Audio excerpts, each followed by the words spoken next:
E aí, beleza? Para você que não me conhece, meu nome é Alessandro, mais conhecido como Negão. Para você que já me conhece, por favor, deixa o seu like aí. Se você ainda não for inscrito no nosso canal, se inscreva, certo? Dê essa moral para nós aí, ó. Parece que o bendito dia chegou, né? Deixa eu só escrever aqui, ó. O bendito dia chegou, que é o dia do indiciamento do Bolsonaro. Bolsonaro foi indiciado, Alessandro. Aqui, ó. Vou até pegar essa matéria da CNN aqui, pra gente ter uma bala aqui. A Cleide já vai me passar Depois aqui. vamos ver um vídeo do Coppola aqui no Grande Sim. Debate. Ele falando aqui, a galera falou que ele deu... Falando sobre o indiciamento do Bolsonaro, que deu aula. Então a gente vai... Um ex-presidente da República, ex-ministros, militares, esses são alguns dos componentes da lista de indicados pela Polícia Federal. De indiciados, né? De indiciados, desculpa. Sobre uma tentativa, uma suposta tentativa de golpe de Estado, né? Porque para você cravar um golpe, tem que ter rolado, né? A lista contém 37 nomes, entre os quais está o ex-presidente Jair Bolsonaro, que foi derrotado na corrida do Planalto e que, sabe, essa informação também, que merda, né? Se ele é o ex, é claro que ele perdeu para alguém, né? A CNN elenca agora o que já sabe do indiciamento. Quando o indiciamento foi divulgado, os 37 aqui, ó, foi divulgado no meio da tarde dessa quinta-feira. Qual órgão foi responsável? Foi a Polícia Federal dentro do inquérito que investiga tentativa de golpe de Estado no Brasil após o resultado das eleições. Qual o destino do inquérito da PF? O relatório final do inquérito foi encaminhado para o Supremo Tribunal Federal. A partir desse ponto, o ministro do STF, Alexandre de Moraes, responsável pelo caso na corte, irá encaminhá-lo para a Procuradoria-Geral da República. E aí continua aqui todos os caminhos. Alguém tinha alguma dúvida de que isso aconteceu? Acho que não, né? Entendeu? Isso aqui, gente, é só mais uma peça, só mais um ato dessa peça de teatro que começou nesse dia aqui, ó. Aqui, ó. Dia 8 de novembro de 2019. Vocês sabem o que aconteceu dia 8 de novembro de 2019? Após 580 dias, o Lula saiu da cadeia no dia 8 de novembro de 2019. Um dia após o STF ter considerado a prisão em segunda instância inconstitucional. Tudo começa aí. O teatro começa nesse dia. Tá ligado? E de lá pra cá a gente já viu uma porrada de coisa acontecendo. Essa daqui era só mais uma delas. A gente viu o que aconteceu com o Felipe Martins. A gente viu o que aconteceu com o Mauro Cid. Mil e tantas pessoas que estão presas. Entendeu? É só mais um ato nessa peça de teatro. Mas a gente vai ouvir aqui o Copoleta, que manja muito mais do que eu, e eu vou só traduzir o que ele vai falar. Certo? Aqui um abraço aqui pro Vinícius Carrion, que compartilhou esse trecho aqui, ó. Vinícius Carrion compartilhou esse trecho. Vamos dar uma olhada aqui no Copoleta. Então, preventiva é preciso que haja o tal periculum libertatis, ou seja, que haja risco em manter o investigado livre. E nesse caso, os fatos investigados, ele já tem 2 anos. O ex-presidente, ele não está investido de autoridade pública e já sofre aí uma série de restrições abusivas às suas liberdades. Prendê-lo seria uma violação explícita à presunção de inocência e também ao devido processo legal. Mas, essencialmente, não há elementos para a prisão do ex-presidente Jair Bolsonaro porque não há sequer indícios de prática criminosa. Pelo pouco que se sabe desse processo sigiloso, vazado aí a conta-gota, de forma bem seletiva, o Bolsonaro nunca deu ordem de natureza subversiva, nunca coagiu ou ameaçou outras autoridades e nunca se manifestou publicamente para endossar ou mesmo para incitar a violência e a sedição entre os seus apoiadores. Muito pelo contrário, Bolsonaro está gravado em vídeo repudiando a adoção de medidas de força. O que nós sabemos é que algumas figuras do entorno do ex-presidente se frustraram com a sua postura conformista a respeito do processo eleitoral e tentaram sim persuadi-lo a tomar ações mais drásticas, o que nunca aconteceu. Tanto que a diplomação, a posse, a transição de poder para o governo petista se deram de forma pacífica, sem envenenamentos, sem enforcamentos em praça pública ou sem assassinatos em série, como sugere o relatório sensacionalista da Polícia Federal. O pior que aconteceu se deu no dia 8 de janeiro de 2023, quando um punhado de vândalos e algumas centenas de manifestantes, inconformados com o resultado oficial das eleições, tiveram acesso facilitado aos prédios dos 3 poderes lá em Brasília, ocuparam esses edifícios por algumas horas. Estavam todos desarmados, desarticulados, sem apoio militar ou apoio popular. E aparentemente o Bolsonaro não teve nada a ver com isso. Ele estava fora do país, ele estava hospitalizado e no mesmo dia ele se manifestou contra os atos de vandalismo que ele comparou aos frequentes protestos violentos da esquerda.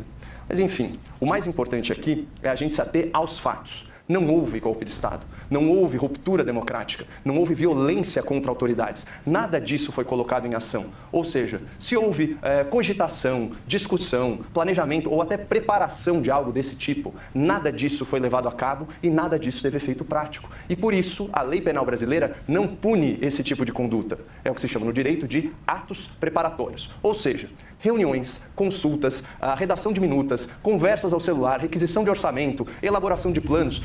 Vamos dar um pause, porque o Caio falou uma coisa muito importante aqui, eu vou voltar um pouquinho, ó. Discussão, planejamento ou até preparação de algo desse tipo. Nada disso foi levado a cabo e nada disso teve efeito prático. E por isso, a lei penal brasileira não pune esse tipo de conduta. O problema é que quando você vai ver por que o Daniel Silveira tá preso e por que o Felipe Martins ficou preso, tipo assim, a lei foi meio... E porque eu tô pensando 10 vezes na palavra que eu tenho que falar, é porque a gente vê que a lei não foi bem... Tá ligado? É o que se chama no direito de atos preparatórios. Ou seja, reuniões, consultas, a redação de minutas, conversas ao celular, requisição de orçamento, elaboração de planos, tudo o que foi descrito no relatório da PF, embora reprovável, não é criminoso. Se criminoso fosse, todas as autoridades militares que tiveram ciência desses eventos, incluindo os chefes das Forças Armadas, deveriam responder pelo menos pelo crime de prevaricação, por não terem comunicado o suposto golpe às autoridades competentes. E aí fica a pergunta, se a Polícia Federal tem tanta certeza que estava em curso um golpe de Estado, por que não indiciou o ex-comandante do Exército e o ex-comandante da Aeronáutica por prevaricar? Mas vamos retomar aqui os dois principais crimes pelos quais os investigados foram indiciados. É tentativa de golpe de Estado e tentativa de abolição do Estado Democrático de Direito. Nesses dois casos, está escrito na lei que o crime só se configura por meio de violência ou de grave ameaça. Então, onde estão os indícios de que o ex-presidente e os demais indiciados coagiram alguém ou empregaram de violência para subverter a democracia?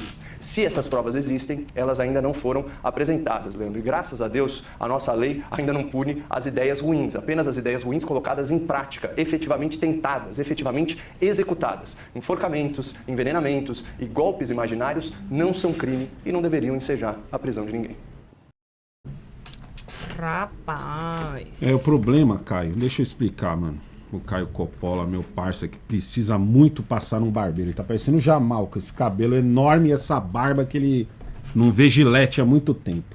Tá ligado? O problema é que aqui no Brasa as coisas não são tão assim, do tipo, nossa, mas aqui na lei está escrito uma coisa e é essa coisa que a gente tem que seguir. Não, aqui a banana tá comendo macaco, já tem uma cota já. Já tem uma cota, né, mano? Desde o dia que eu acabei de cantar a bola pra vocês aqui, ó. Dia 8 de novembro de 2019, mano. 8 de novembro. O homem passou 580 dias preso. Quase 2 anos. Um ano é uma cacetadinha. Tá ligado? O homem passou quase 2 anos preso. É isso aqui, ó. Isso aqui é que é o problema. Então, tipo assim, não é uma coisa do tá escrito... E isso... Não, a gente tá na fase do se os caras quer, os caras faz. Se os caras quer, os caras faz. E tem uma coisa que eu falo, e eu falo isso há muito tempo. Tem uma coisa que eu falo isso há muito tempo, que é... Os caras estão cagando pro Bolsonaro. O problema dos caras chama-se bolsonarismo. Bolsonarismo. O problema é o bolsonarismo. Por quê? Porque o que se tinha antes do bolsonarismo? Antes do bolsonarismo, você tinha uma briga que era como se fosse um fla-flu entre PT e PSDB. PT e PSDB. A gente achava que os dois eram antagônicos, né? A gente via lá o Geraldo Alckmin, o Lula e tal. Por mais que tudo mostrasse que os dois eram parçaço, porque... Não, a gente achava que um era... Tá ligado? Um era inimigo do outro e não sei o quê. Mas essa briga, ela se concentrava, essa briga PT e PSDB, ela se concentrava ali faltando 3, 4 meses pra eleição. Acabava a eleição, essa briga acabava. Ninguém discutia com o que a Miriam Leitão falava, ninguém discutia com o que qualquer outro jornalista falava. Aí entra a parada chamada bolsonarismo. O bolsonarismo é aquela coisa que eu sempre falei aqui, que é o seguinte: o Bolsonaro é aquele cara que sempre esteve lá na Torre de Marfim e a gente aqui embaixo. O que o Bolsonaro fez? Ele chegou e disse assim: ô irmão, dá a mão aí, certo? Que eu vou te ajudar a subir só até a metade. Você não vai subir até o final. Você vai subir só até a metade, da onde se você gritar, os caras vão ouvir. E essa é a figura do bolsonarismo. Por isso que os caras querem acabar com isso. Os caras querem acabar com o bolsonarismo. Os caras querem acabar com esse negócio do cara prestar atenção em política, não só faltando 3 meses para eleição, mas o ano inteiro. Os caras querem voltar para aquela época aonde a escalação da seleção era mais importante que a escalação dos ministros do STF. Os caras querem voltar para aquele tempo aonde um jornalista da Globo fala uma coisa e o Brasil abaixa a cabeça. Os caras querem voltar para aquele tempo aonde um Globo Repórter tinha uma importância nacional. Tipo, nossa, o Globo Repórter falará de tal assunto. Parecia o super documentário, o Globo Repórter. O Fantástico vai falar sobre esse assunto. E o Brasil parava para assistir o Fantástico falando sobre esse assunto. Esse é o sonho da turma. Irmão, o cara mais poderoso do Brasil hoje, todo mundo sabe quem é, o cara mais poderoso do Brasil, esse cara não pode mais correr no clube do qual ele faz parte. Entende a brisa? E olha que depois de tanta coisa, hein, ainda assim o cara não tem mais paz pra... esses caras quando tem paz é aonde? Quando eles vão pra fora do Brasil. Pra uma Portugal, pra uma Espanha, pra uns Estados Unidos. É onde eles têm, entre aspas, um pouco de paz. E lá ele tromba quem? O bolsonarista livre. Olha, se você acha que o bolsonarista brasileiro é ruim, imagina o bolsonarista americano. Ou que tá nos Estados Unidos. Não americano, mas tá morando nos Estados Unidos. Porque esse usa de sua liberdade de expressão pra sentar madeira. O bolsonarista que está em Portugal. O bolsonarista que está na Espanha. Quantas vezes eu já não falei isso aqui? O Bolsonaro entrou em 2020, saiu em 2024, os caras não achou uma vírgula em cima dele, certo? Conseguiu fazer um governo ok, que entrou e saiu sem deixar devendo.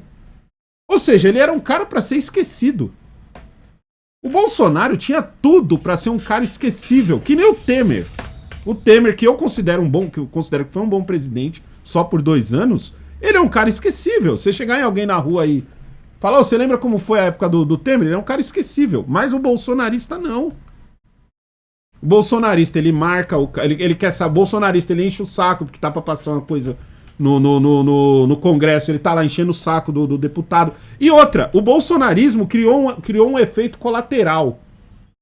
Tá ligado? O bolsonarismo criou um efeito colateral, que é o bolsonarismo de esquerda, vamos dizer assim, que é a turma da esquerda que tá cobrando os caras de esquerda, que antigamente era só amém.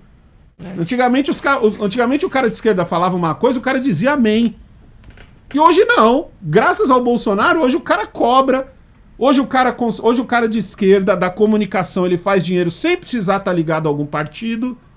Alguns não fazem, mas tem uma boa parte com influência que faz. Sem precisar estar ligado a algum partido. Ou seja, o bolsonarismo criou um efeito colateral que deixou os caras mais putos. Como eu disse, antigamente era PT versus PSDB.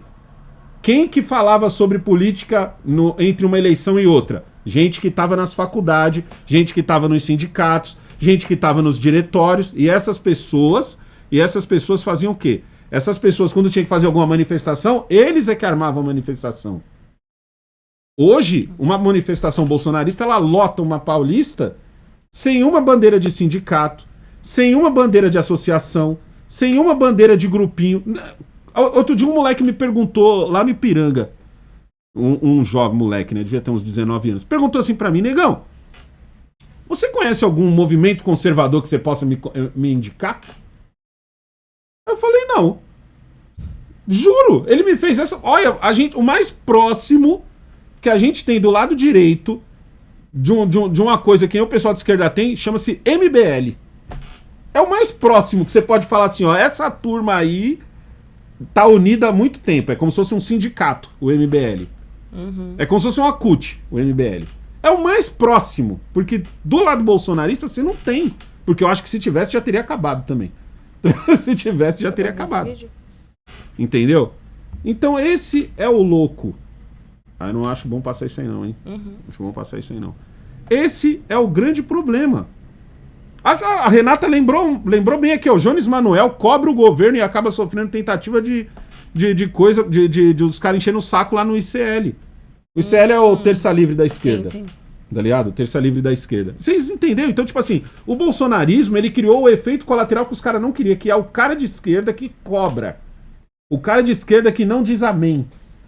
Entendeu? Que ele tá puto porque ele não quer que o bolsonarismo volte, esse cara, então ele não cobra o Bolsonaro. Ele cobra o cara de esquerda. Essa é a doideira. Tá ligado? Pra mim, vai ser daí pra pior. Porque enquanto o Laranjão não tomar posse, os próximos 2 meses... Puta que pariu, se prepara.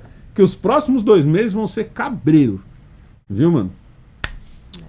Não esquece de curtir e compartilhar esse vídeo. Se inscreva no nosso canal se você ainda não for inscrito. Tamo junto. É nóis.